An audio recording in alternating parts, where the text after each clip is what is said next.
हाँ जी, तो पाकिस्तान टीम का सेमीफाइनल खेलने का चांस तो बढ़ गया। न्यूजीलैंड ने 5 विकेटों से शिकस्त दे दी है श्रीलंका को और इसी के साथ साथ पाकिस्तान की सेमीफाइनल खेलने की तमाम उम्मीदें दम तोड़ गई हैं। कुदरत के निज़ाम ने भी आज धोखा दिया हमें, लेकिन ये तो मैं पिछली वीडियोस में भी कह रहा था कि इंडिया के अंदर बेंगलुरु वाहिद वो इलाका है जिसकी आप प्रेडिक्शन नहीं कर सकते मौसम के हवाले से, क्योंकि 12 महीनों में उसका मौसम किसी भी दिन किसी भी तरह का हो सकता है। जैसा कि पाकिस्तान और न्यूजीलैंड के मैच में सिर्फ 50 to 60% रेन की फोरकास्ट थी, लेकिन उस दिन जब बारिश हुई तो मैच मुकम्मल नहीं हो सका। और आज के मैच में 80% बारिश की जो है वो प्रेडिक्शन की गई थी, लेकिन आज के मैच में बिल्कुल भी बारिश नहीं हुई, बल्कि सारा दिन तेज धूप निकली रही और जिसका पूरा फायदा उठाया है न्यूजीलैंड ने। असूलन तो पाकिस्तान टीम के सेमीज खेलने के चांसेस अब खत्म हो चुके हैं, लेकिन एक सिनारियो अभी बाकी है, वो ये है कि पाकिस्तान इंग्लैंड को कम से कम 287 रन के मार्जिन से शिकस्त दे तो कहीं वो जाके न्यूजीलैंड के रन रेट को बीट कर सकेगा। अदरवाइज कोई ऑप्शन नहीं है पाकिस्तान के आगे जाने की। सो यही करना होगा कि टॉस जीतें इंग्लैंड के खिलाफ अगर, तो बैटिंग का फैसला करें और जितना बड़ा टोटल पुट कर सकें 400, 450, 450 तक का वो पुट करें और कोशिश करें कि इंग्लैंड को अंडर 100 या 150 के अंदर आउट करें अपने स्कोर के हिसाब से, कि आपका मार्जिन कम से कम 287 रहो। पॉसिबिलिटी ये हो सकती है क्योंकि हमने इंग्लैंड को अंडर 150 आउट होते देखा है श्रीलंका के खिलाफ भी, इंडिया के खिलाफ भी, तो पॉसिबिलिटी किन हो सकती है। लेकिन दूसरी तरफ अगर इंग्लैंड ने टॉस जीत के बैटिंग का फैसला किया तो चांसेस वहीं ख़त्म हो जाएंगे, तो फिर उस तरह कोई भी चांस हमारा नहीं होगा, क्योंकि उस सूरत में कितना भी टोटल हो, किसी भी तरह का बड़ा छोटा या कुछ भी हो, पाकिस्तान को जस्ट 3 ओवर्स के अंदर वो चेज़ करना होगा, जो कि पॉसिबल ही नहीं है। तो हर उम्मीद अब इसी चीज़ पे है कि पाकिस्तान टॉस जीते और पहले बैटिंग का फैसला करे और कुछ अनहोनी सी हो और पाकिस्तान कुछ करिश्मा कर जाए तो ही कुछ हो सकता है, अदरवाइज़ तो चांसेस अब ख़त्म ही हैं और चौथी टीम जो है वो न्यूजीलैंड ही बनेगी सेमीज में जाने के लिए। अफ़गानिस्तान के मैं अगर चांसेस की बात करूं तो उनके हमारे से भी ज़्यादा मुश्किल चांसेस हैं, क्योंकि उनको 423 या 430 रन के मार्जिन से शिकस्त देना होगी साउथ अफ्रीका को, तो ही वो आगे जा सकते हैं। तो बिल्कुल पाकिस्तान का जिस तरह अपना कसूर है कि वो आगे नहीं जा पा रहे, इसी तरह अफ़गानिस्तान का भी है कि वो मैक्सवेल के कैचेस ड्रॉप ना किए होते तो अफ़गानिस्तान कदरे बेहतर पोजीशन में होता आगे जाने की। तो गलतियां अपनी ही हैं पाकिस्तान की, तो यकीनन मैं कहूँगा कि अपनी ही गलती है। पता नहीं हम कब सीखेंगे। 2019 का जो वर्ल्ड कप था उसमें भी हम अगले राउंड में सिर्फ नेट रन रेट की वजह से ही नहीं जा सके थे। 5 मैचेस 9 में से तब भी हमने विन किए थे, लेकिन नेट रन रेट की बेस पे हम टूर्नामेंट से बाहर हो गए थे और ये दूसरी दफ़ा होने जा रहा है इस दफ़ा, क्योंकि चांसेस तो अब कम ही हैं हमारे आगे जाने के, तो most probably net run rate की वजह से ही हम बाहर हो जाएंगे इस दफ़ा भी टूर्नामेंट से। सो टोटली इसका ब्लेम जो है वो टीम मैनेजमेंट के ऊपर आता है, हमारे खिलाड़ियों पे भी आता है कि आप अपनी गलतियों से नहीं सीखे पास्ट की। इतने बड़े इवेंट के अंदर आप पहले भी नेट रन रेट की वजह से बाहर हो चुके हैं और इस दफ़ा भी हमें कोई इस तरह की एफर्ट्स नज़र नहीं आई कि मैं कहूँ कि हाँ वो चीज़ें बेहतर करने की कोशिश कर रहे हैं।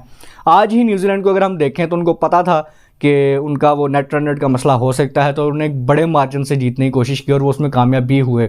रिस्क लिए उन्होंने, तेज़ खेला और अंडर 25 ओवर उन्होंने चेज़ किया 172 रन का टोटल, जो कि इतना आसान नहीं होता। तो बिल्कुल ब्रिलियंस थी उनकी। जबकि पाकिस्तान की मैं बात करूं तो नेदरलैंड्स के खिलाफ आपके पास मौका था कि आप बड़ा टोटल करते और बड़े मार्जिन से जीतते, लेकिन हमने वो भी मिस किया। उसके बाद बांग्लादेश वाला टोटल हमें अंडर 28 ओवर चेज़ करना था, जो कि हमने अपॉर्चुनिटी मिस की। वहाँ मैं कहूँगा कि मैनेजमेंट और कप्तान की टोटली गलती है कि फ़खर अगर तेज़ खेल रहे थे तो उनके साथ तेज़ खिलाड़ी को ही भेजते, इफ्तिखार का नंबर चेंज करते हैं, किसी और को भेजते।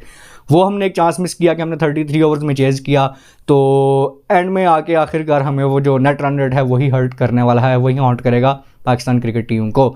सो सही असूलन अगर मैं आपको बताऊं तो पाकिस्तान के चांसेस ख़त्म ही हैं। अब बस 4 सेमीज फाइनलिस्ट कंफर्म हो चुके हैं, इंडिया, साउथ अफ्रीका, ऑस्ट्रेलिया और न्यूजीलैंड मेरी तरफ से डन है। तो पर्सनली अगर यही 4 आगे जाते हैं तो मैं तो चाहूँगा कि न्यूजीलैंड और साउथ अफ्रीका का फाइनल हो। हमें इस दफ़ा नए चैम्पियन ही चाहिए, क्योंकि दोनों टीमें ऐसी हैं जो वर्ल्ड कप नहीं जीती पहले कभी भी, तो एक अच्छा होगा कि दोनों नई टीम्स ही फाइनल में जाएँ जिन्होंने पहले कभी टूर्नामेंट नहीं जीता, तो एक हमें नया चैम्पियन देखने को मिलेगा। सो ये तो पाकिस्तान के सिनारियो और ज़रा हालात वाक़यात की बात होगी। आज के मैच की मैं आपको अपडेट देता चलूँ तो शानदार परफॉर्मेंस थी न्यूजीलैंड की। टॉस जीत के फील्डिंग का फैसला किया रेन फोरकास्ट वजह से और वो सही फैसला साबित हुआ उनका। बारिश तो नहीं आई, लेकिन उनके गेंदबाजों ने विकेटों की बारिश की। भाई बोल्ट के नाम 3 विकेट्स नहीं, 50 विकेट्स अपनी मुकम्मल कर चुके हैं वर्ल्ड कप्स के अंदर। न्यूजीलैंड के पहले खिलाड़ी बन गए हैं जिन्होंने 50 विकेटें ले ली हैं ओडीआई वर्ल्ड कप के अंदर। ट्रेंट बोल्ट के अलावा जो है रचिन रविंद्रा, मिचेल सैंटनर और लोकी फर्गूसन, इनके नाम भी 2-2 विकेट्स रहीं और 1 विकेट टीम सऊदी के नाम रही। तो ओवरऑल ब्रिलियंस थी पूरी न्यूजीलैंड की तरफ से, कमाल की उन्होंने बॉलिंग की, फील्डिंग भी कमाल की।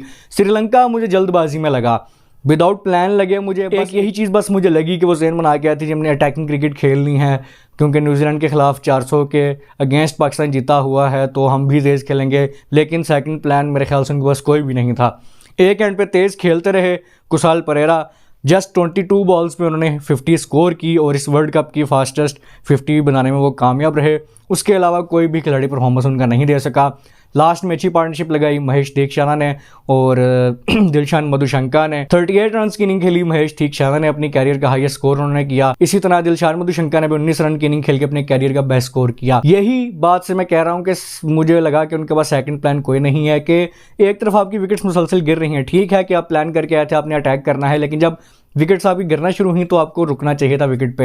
एंजेलो मैथ्यूज़ का एक्सपीरियंस, कुशाल परेरा को रुकना चाहिए था, लेकिन भाई उस बंदे ने कहा, आया जल्दी 22 गेंदों में 50 किया और कहा ठीक है भाई मैं चलता हूँ। तो रुकना चाहिए था उनको वहाँ पे। और बिल्कुल मैं कहूँगा कि पुअर डिस्प्ले था श्रीलंका की तरफ से। जस्ट 171 पे ऑल टीम आउट हो गई श्रीलंका की। एक स्टेज पे तो जस्ट 23 ओवर्स के अंदर ही वो ऑल आउट हो रहे थे, लेकिन फिर किसी तरीके 46 ओवर्स उन्होंने खेले, जो कि टोटली ब्रिलियंस थी महेश दीक्षाना की और दिलशान मधुशंका की। सो बिल्कुल भी लो टोटल था। आप जानते ही हैं जब न्यूजीलैंड चेज़ करने आया तो पहली गेंद से ही उन्होंने अटैकिंग खेलना शुरू किया। जानते थे कि नेट रन रेट जो है वो उनको अफेक्ट कर सकता है, तो इसीलिए उन्होंने तेज़ खेलने की कोशिश की और यही कोशिश की कि 25 ओवर्स के अंदर अपना मैच मुकम्मल करें, जिसमें वो कामयाब भी हुए। डिवॉन कॉनवे ने 45 रन की इनिंग खेली, रचिन रविंद्रा ने 42, डैरिल मिचेल ने क्विक 43 रन स्कोर किए और न्यूजीलैंड को 5 विकेटों से ये मैच जितवा दिया। So well done to New Zealand team, congratulations to them for their victory.